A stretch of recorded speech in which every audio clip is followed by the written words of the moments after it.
The legend of the Minotaur is one of the most unforgettable stories in Greek mythology. But what if it's not just a legend? According to the myth, the Minotaur is a half-man, half-bull monstrosity with a taste for human flesh. The king of Crete, Minos, imprisoned the monster in a dizzying labyrinth to keep it from slaughtering his citizens. But he had another purpose for it. In a preceding war against Athens, his son was killed in battle. So, when Athens lost, wanted revenge. Every year, he sends 14 Athenians into the labyrinth as punishment. This bloody tradition would have continued if not for Theseus. With the help of the Cretan Princess Ariadne, Theseus was able to kill the Minotaur. While the story seems too fantastical to be true, the setting of the myth is actually a real place. Located into the south of mainland Greece, Crete is a beautiful island surrounded by the blue waters of the Aegean Sea. But it hides a mystery that no one can solve to this day.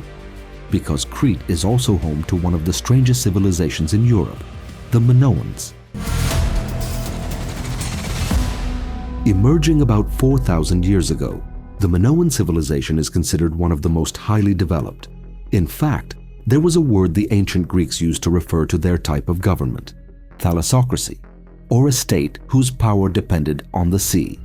In other words, a maritime kingdom. But even so, nobody knows for sure if the Minoan civilization was indeed a kingdom. Actually, despite the extensive ruins left on the island on Crete, nobody is really sure what it was like back in its glory days. They might not even call themselves Minoans. The archaeological site on Crete was only given the name Minoan civilization by the British archaeologist Arthur Evans, who was one of the first people to dug out the site. He named it after King Minos, the monarch who is said to have ruled Crete according to the myth of the Minotaur. But even this association is contested by modern archaeologists. Additionally, despite its close proximity to the long-standing civilization of ancient Egypt in the south and the emerging Mycenaean culture in the north, the Minoans developed an entirely unique culture that corresponds to its immediate environment. They didn't seem to worship a similar pantheon of gods. They didn't construct strong fortified castles, and they didn't place much emphasis on military conquest. Instead, they were more focused on trade. They upheld a different kind of faith deeply intertwined with nature. They had extensive maritime trade routes throughout the Mediterranean and the surrounding regions. In the face of the imperialist ancient Egypt and the militaristic Mycenaean, the Minoans lived more peacefully and prosperously for more than 1,000 years. Yet, they vanished. And to this day, nobody knows why for sure.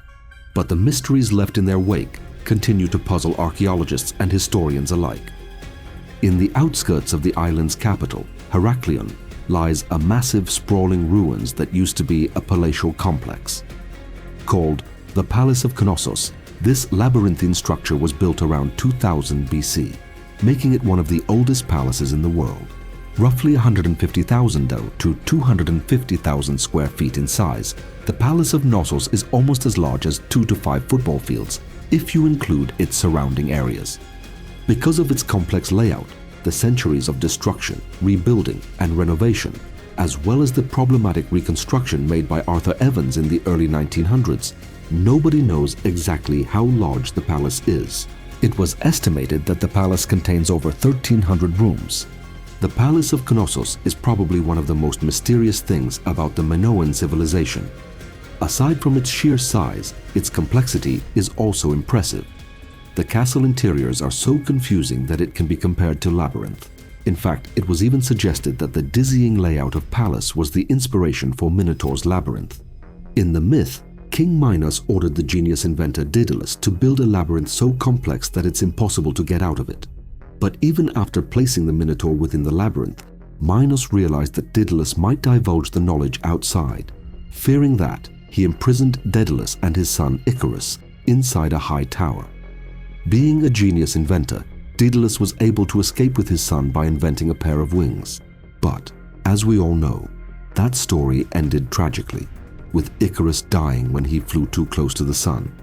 Thus, in fact, the labyrinth becomes the setting for two of the most famous Greek myths, and the Palace of Knossos, with its labyrinthine structure and its location on the island of Crete, where Minos supposedly ruled, becomes the main contender for the actual location of the labyrinth.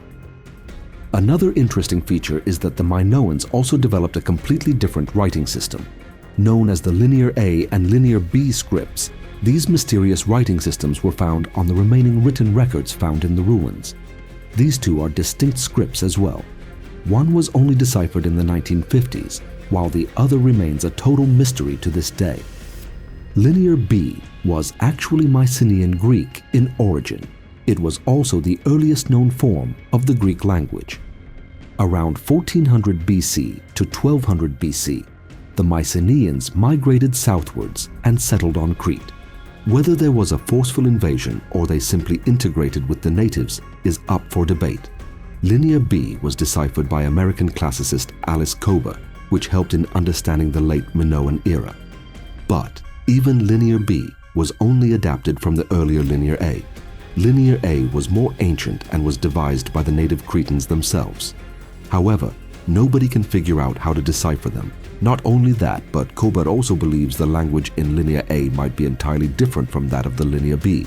The mystery goes even deeper because before Linear A and Linear B was used, there was a more ancient form of language the Minoans used, a type of hieroglyphics that, again, nobody could understand. If we look at religion, when it comes to deities, the Minoans worship very differently. You would expect that a civilization so close to mainland Greece and predates the classical antiquity would have something to do with the Olympians, or at least familiar gods and goddesses. Moreover, a site that is so closely connected with Greek myths, even if it's highly contested, should at least be familiar with Zeus and the gang, right? It turns out, no. Based on the artifacts and architecture found in ancient Crete so far, none fits the bill. In fact, they seem to worship nature and fertility deities, particularly goddesses. In this regard, their method of worship closely resembles the religions in Mesopotamia than in ancient Greece or even ancient Egypt. One of the most intriguing deities they have is a snake goddess. In 1903, 2 Minoan snake goddess figurines were excavated at Knossos. There were debates whether the figurines represent deities or priestesses. Their worship of goddesses might already give you a clue that the Minoans held women in high, or at least equal regard to men. Evidence suggests that Minoan women held significant roles in society, possibly having the right to own property including land. They were also portrayed prominently in art and religious iconographies, like what we discussed earlier. There's also another interesting fact about Minoan women, the way they dress. Based on the available records and art, ancient Minoan women would wear long flared skirts, corsets, and open-fronted shirts. And if the snake goddess figurines are to be considered, it's also possible that this means that their breasts are exposed. It's also unsure why it was done this way, but some people speculated that the Minoans didn't think there was anything negative about that. Moreover, unlike its heavily patriarchal neighbors, the Minoans might have also been matriarchal, or at least matrilineal. It goes without saying that the Minoans were really far ahead of their time. The Minoans were also masters of engineering. They had an efficient and advanced water system. They had an elaborate plumbing and drainage system that was impressive for its time, considering it was more isolated than, say, cities in ancient Egypt and Mesopotamia. And considering they were a thalassocracy, they had awesome ships as well.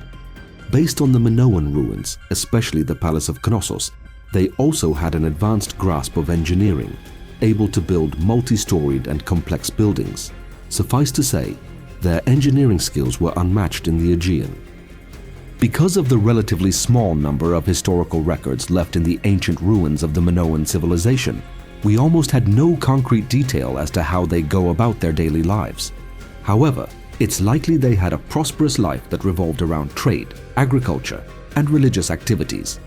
Their peaceful existence was only mired by natural disasters like earthquakes and volcanic eruption.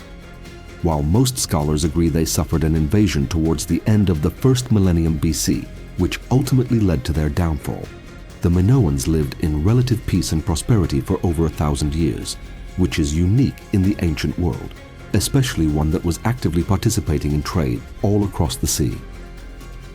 One of the biggest mysteries surrounding the Minoan civilization was how it ended. We know now that the island of Crete suffered countless natural disasters throughout history due to its location in a seismically active region. However, no conclusive theory can tell exactly why the civilization on the island vanished and lay forgotten for thousands of years. A powerful earthquake is believed to have destroyed the first palace at Knossos before 1700 BC. 50 years later, a much grander palace already stood on top of the old ruins. Countless repairs and additions were made later, but by 1350 BC the palace is believed to have been destroyed for good. It was never rebuilt again. During this time, the Mycenaeans were an emerging force in the north. It was also possible that the Minoans suffered invasions and later on assimilated with them.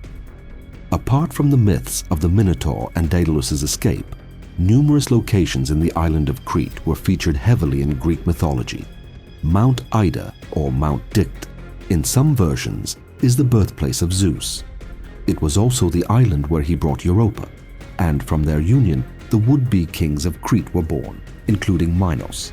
There was also an ancient mecha, an automaton, invented by Daedalus, called Talos, that supposedly lived on the island. Then there was also a rather obscure theory that the Minoan civilization was Atlantis. If you think about it, it was a maritime power and a large trading hub destroyed by volcanic eruption. Other than it existed in a different timeline and location indicated by Plato, it's one of the strongest candidates in the search for the real lost kingdom.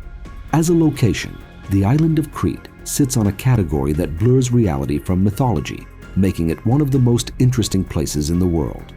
However advanced and developed this civilization was, few know that on the territory of today's Bulgaria have been discovered mysterious structures, cult complexes, and perhaps some of the most ancient rock records dating back more than 9,000 years, left by an unknown civilization. These people lived thousands of years before the Sumerians and Egyptian pyramids and left incredible evidence of their existence. But to continue with this story, click on the video you see on the screen, and we'll be back together in a second.